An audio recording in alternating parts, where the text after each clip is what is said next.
Oke, selamat datang kembali dalam training Glodon Takeover Rebar. Pada season sebelumnya kita sudah mempelajari bagaimana kita membuat penulangan kolom dan membuat objek kolom. Untuk season yang sekarang kita akan mencoba membuat objek berupa beam. Di sini kita sudah punya parameter kolom ya. Nah, syarat untuk membuat beam pada penulangan ini adalah apabila kita membuat beam di ground floor, kita pastikan dulu bahwa di bawah ground floor, di lantai basement, kita sudah memiliki kolom. Atau misalnya kita ingin membuat beam di lantai 1, maka kita harus memastikan bahwa kita sudah ada kolom atau super kolom yang berada di lantai ground floor. Oke. Nah, di sini kita akan mencoba membuat objeknya terlebih dahulu. Di sini kita menuju ke beam. Kita klik define. Di sini kita akan mencoba membuat dua tipe beam yang berbeda ya. Nah, di sini kita membuat tipe beam B1. Oke. Nah, ini 350 kali anggaplah 700. Kedua kita copy, kita 350 kali, atau di sini 400 ya, 400. Oke, kita draw. Nah, kita kembali lagi ke area kerja. Nah, di sini kita coba membuat beam. Nah, di sini kita start dari beam B1. Nah, di sini sebagai contoh kita coba menggunakan auto layout. Sini kita gambarkan. Nah, yang arah horizontal kita anggap sebagai balok B1 ya. Oke. B2 ini adalah yang sisi vertikal. Sisi vertikal.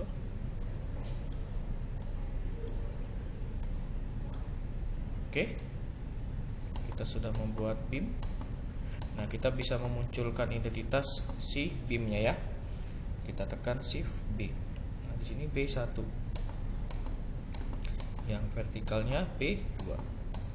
Selanjutnya adalah kita akan memasukkan informasi penulangannya. Nah, di sini kita coba menggunakan fungsi F3. Nah, kita select B1 ya. Ini dia berubah warnanya menjadi warna biru. Artinya ini semua adalah balok B1. Oke, kita coba mulai start di sini. Kita klik beamnya. Oke, kita klik kanan, kita set label. Nah, di sini muncul ya box seperti ini ya. Nah, kita menuju ke sidebar. Kita asumsikan kita mempunyai tulangan sidebar, tulangan pinggang, tulangan samping. Misalnya 2D13. Linknya misalnya D10 jarak 100 untuk tumpuan disebutkan pertama, 150 itu adalah yang di lapangan. Nah, kita lihat dia D150-nya di tumpuan, 100-nya di 150-nya di lapangan, 100-nya di tumpuan. Nah, muncul kotak seperti ini ya di beamnya ya. Oke. Nah, kita pastikan bahwa setiap kotak yang ada di beam ini jumlahnya harus 6 kalau dia memiliki tumpuan 1, 2, 3, 4, 5, 6. Nah, ini jumlahnya adalah semua 6. Nah, kita coba kan masukkan tulangan utamanya. Di sini misalnya kita klik 6D25. 4 6 4 6 4. Oke. Kita klik kanan setelah selesai. Selanjutnya adalah kita mengcopy informasi penulangan ini ke bentang yang lainnya. Jadi kalau kita lihat seperti ini ya, ini dia adalah satu bentang. satu beam ya, tapi dia terdiri dari 3 bentang. Bentang pertama, bentang kedua, dan bentang ketiga. Nah, ini kita baru identifikasi adalah bentang pertama. Sekarang kita copy ke bentang yang lain. Nah, caranya adalah kita klik kiri beamnya, kita klik kanan. Di sini kita pilih copy beam span data. Kita klik kiri, kita klik kanan. Nah, targetnya kita klik kiri sampai berubah menjadi warna kuning ya. Nah, seperti ini. Baru kita klik kanan. Selanjutnya adalah tadi kita memiliki beam B1 di tempat yang lain. 1, 2, 3, 4. Caranya adalah, nah, kita pastikan kursornya di layar ini adalah berbentuk plus. Kita klik kanan. Nah, kita pilih apply to other beam. Oke. Nah, kita lihat di bawah di sini nih ada keterangannya. Klik. Nah, kita klik dulu beamnya ya. Kita klik kanan. Nah, di sini setelah kita klik kanan, kita tekan F3. Kita tekan F3. Oke, B1. Oke. Selanjutnya kita klik kanan lagi. Nah, kita pilih identify beam. Nah, dia sudah mengcopy informasi tulangannya ke 4 beam yang lainnya. Nah, berubah dia menjadi warna hijau. Selanjutnya kita identifikasi beam B2. Kita tekan F3, B2. Kita klik OK. Ini dia muncul. Kita coba masukkan informasi penulangannya.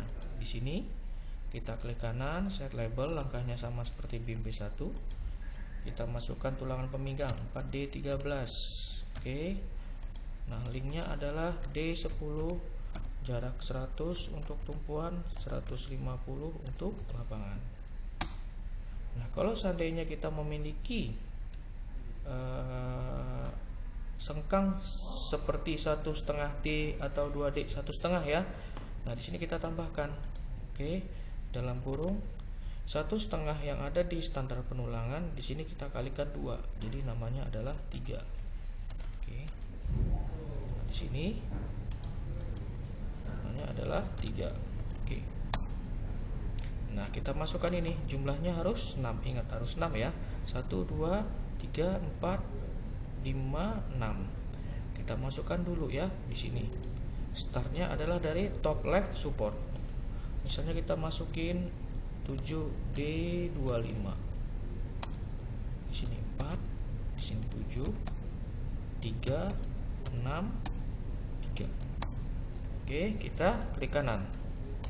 Nah, ini dia beamnya terdiri dari 4 bentang, 1 2 3 4, tapi dia satu kesatuan. Nah, kita copy dulu ininya ya. Copy beam span data, kita klik kiri, kita klik kanan. Nah, di sini kita select targetnya, klik kiri dulu ya sampai warna kuning. 1 2 3. Baru kita klik kanan. Setelah itu kita tekan escape ya. Ini kan tanda kursornya masih kotak nih. Kita tekan escape. Nah, sampai tanda plus seperti ini di kursornya ya. Kita klik kanan, kita apply to other beam. Kita select beamnya. Kita klik kanan, kita tekan F3. Kita pilih B2. Oke. Nah, kita klik kanan lagi, unidentified beam. Oke. Sudah tercopy. Selanjutnya adalah kita ingin menyesuaikan parameternya dengan tabel standar penulangan. Nah, di sini untuk tulangan atas beam itu adalah panjang penyaluran tekan. Oke. Nah, untuk tulangan bawah itu adalah panjang penyaluran tarik. Nah, di sini kita dijelaskan bahwa panjang penyaluran menjadi 1,3 LD untuk tulangan bawah. Selanjutnya kita cek dulu di project setting ya. Cek setting. Kita ke floor setting ya. Nah, kita pastikan dulu bahwa si ground floor ini beamnya sesuai dengan mutu beton. Misalnya mutu betonnya adalah mutu beton FC35. Di sini kita ganti dulu FC35. Oke, berubah dia menjadi warna kuning. Selanjutnya adalah kita cek untuk tulangan tekan dan tulangan tariknya. Nah, kita ke development setting. Nah, di sini kita cek bahwa kita cek dulu tulangan tekannya ya. Tulangan tekannya kita cek. Oke. Tulangan tekan.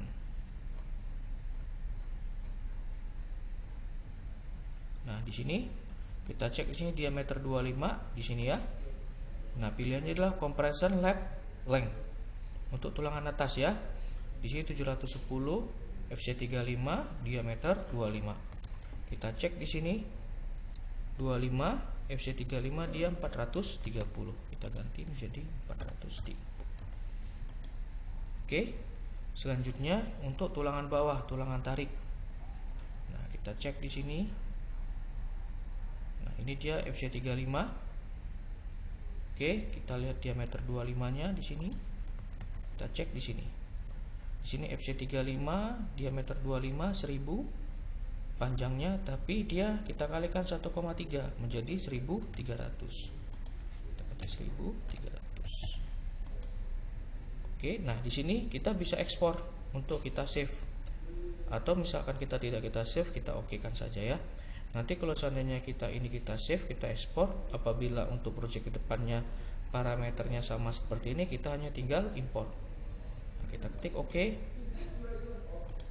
Selanjutnya adalah kita membuat settingan di calculation settingnya seperti ini. Kita pilih join setting. Nah, kita pilih floor beam. Nah, di sini ada angka 3 ya, titik 3, kita klik titik 3-nya. Nah, kita coba bikin standar yang pilihan nomor 2. Kita klik OK. Nah, di sini tulisan warna hijau ini bisa kita rubah ya. 12 kali D misalnya ya. Kita enter. Setelah itu kita ke drawing input. Nah, di sini sampai kursornya angka plus seperti ini ya. Kalau nggak kita tekan escape atau kita tekan klik kanan. Di sini kita select. Nah, kita klik kanan. Calculate selected entity. Oke. Hasilnya kita bisa lihat di sini. Nah, kita klik rebar 3D-nya. Nah, ini bisa kita tutup ya. Inilah dia. Oke. Nah, ini dia tulangan ininya ya. Nah, kita juga bisa lihat bending schedule-nya. Di atribut di sini ada tanda panah 2 ya. Kita lihat edit rebar. Nah, ini dia ya. Panjang bending schedule-nya ya. Oke. Selanjutnya kita juga bisa melihat layout rebarnya. Kita klik di sini, kita klik rebar layout. Nah, kita klik lagi beam yang ingin kita lihat rebar layoutnya ya. Nah, kita klik, nah muncul seperti ini. Oke. Nah, di sini kita bisa lihat panjang penjangkarannya 25 dikali 12 adalah 300. Nah, di sini sambungannya nih, lappingnya. Kita cek tulangan tekan tadi ya. Kita cek di sini. Di sini 430, kita cek di sini sama ya 430. Selanjutnya kita coba cek tulangan ininya ya, tulangan tariknya ya, tulangan bawah ini dia 1300. Kita cek di sini 1000 dikali 1,3 1300. Sudah cocok. Nah, di sini bisa kita import, kita ekspor ke DXF untuk kita buka di AutoCAD ya. Kita exit. Nah, selanjutnya juga bisa kita lihat di report. Kita klik OK. Nah, ini rebar summary-nya. Nah, di sini tadi kita membuat beam. Nah, ini dia beam B1, B2 di lantai ground floor. Nah, ini dia. Oke. Nah, selanjutnya kita lihat di rebar schedule. Nah, ini dia. Ini basement. Nah, Kita lihat di sini basement. Nah, ini dia beam. Nah, ini beam B1. Ini dia elemen beam yang B1. Nah, kita lihat ini seperti ini. Ini bendingnya, ini formulanya, ini jumlah tulangannya, ya kan? Ini jumlah total tulangannya. Nah, ini panjang masing-masing per tulangan ya. Ini total panjangnya dan ini total berat. Dan ini bisa kita ekspor ke Excel. Ini dia hasilnya. Nah, kita ke drawing output lagi ya.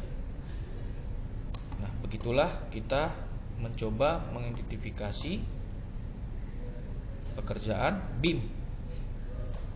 Nah, bagaimana kita untuk mengcopy BIM yang sudah kita buat ke lantai selanjutnya? Itu kan ya. Misalnya kita pengen ke lantai 1, kita klik lantai 1, kita floor, kita copy elemen from other floor. Nah, kita milihnya BIM, kita uncentang ya, kita hilangin centangnya kolom ke lantai 1, kita klik OK. Nah, ini dia. Nah, ini ground floor tadi ya. Nah, kita bisa lihat 3D modelnya, kita kontrol plus angka 3. Nah, ini kan dia tidak tampak nih ya, seperti ini ya. Nah, kita klik di sini all floor. Oke. Nah, ini dia. Kita bisa melihat 3D-nya. Oke. Nah, untuk mengembalikan seperti tampak atas, kontrol enter. Nah, seandainya begini ya. Nah, kita tekan all floor ya. Nah, di sini kita nggak bisa membuat nih. Misalnya contoh kolom, itu kan. Nah, dia nggak bisa karena dia fungsinya di all floor. Harus kita pindahkan dulu ke current floor. Oke. Itulah training untuk pekerjaan atau membuat objek dan memasukkan informasi tulangan pada BIM atau balok. Sekian dan terima kasih.